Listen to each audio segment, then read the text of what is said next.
എന്ത് തിന്നുമെന്ന് ആഹാരത്തിനായിട്ടോ എന്തൊടുക്കുമെന്ന് വസ്ത്രത്തിനായിട്ടോ വിചാരപ്പെടരുത്. നിങ്ങൾക്ക് ആഹാരവും വസ്ത്രവും വേണമെന്ന് നിങ്ങളുടെ പിതാവിനറിയാം. നിങ്ങളുടെ കുഞ്ഞുങ്ങൾ വിചാരപ്പെട്ടിട്ടല്ല, അവർ ചോദിച്ചിട്ടല്ല നിങ്ങളിതെല്ലാം കൊടുക്കുന്നത്. ഇതുപോലെ ദൈവത്തിനറിയാം. പിന്നെ എന്തുകൊണ്ട് ക്ഷാമം അനുവദിക്കുന്നു?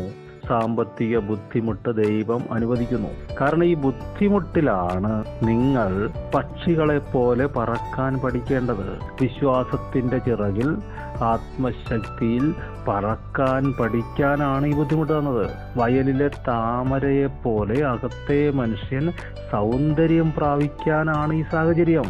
അപ്പൊ ഈ സാഹചര്യത്തെ മുതലാക്കണം. വെളിച്ചം ഇരുട്ടിലാണ് പ്രകാശിക്കുന്നത്. ജീവിതത്തിന്റെ പ്രതികൂലങ്ങൾ ദൈവം ഒരു ഭക്തന് അനുവദിക്കുന്നത് അവൻ പറക്കാനാണ്, അവൻ സൗന്ദര്യമുള്ളവനാകാനാണ്. എന്തുമാത്രം? ശലോമോനേക്കാൾ. അപ്പൊ ഈ സാഹചര്യം മുതലാക്കണം.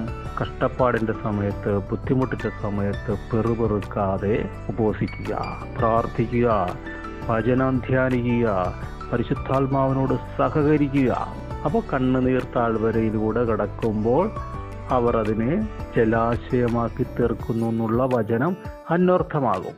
അപ്പൊ ഇപ്പോ ഭക്ഷണത്തിന് വേണ്ടി വിചാരപ്പെട്ടാൽ, സാമ്പത്തിക വിഷയങ്ങളിൽ ഭാരപ്പെട്ടാൽ ഈ ചിന്ത ആത്മീയത്തെ തടയും. ഈ ചിന്ത നിങ്ങളെ കറക്റ്റ് ട്രാക്കിൽ നിന്ന് മാറ്റും. അതുകൊണ്ട് കർത്താവിന് കീഴടങ്ങുക, ദൈവം കരുതിക്കൊള്ളും. ആ ഒരു ഉറപ്പിൽ പിടിച്ചു നിൽക്കുക, വിശ്വാസം വർദ്ധിക്കും. ആ ഒരു ഉറപ്പിൽ നിൽക്കുക, നിങ്ങളുടെ സൗന്ദര്യം വർദ്ധിക്കും, ആത്മസൗന്ദര്യം വർദ്ധിക്കും, കൃപാവരങ്ങൾ ജ്വലിക്കും.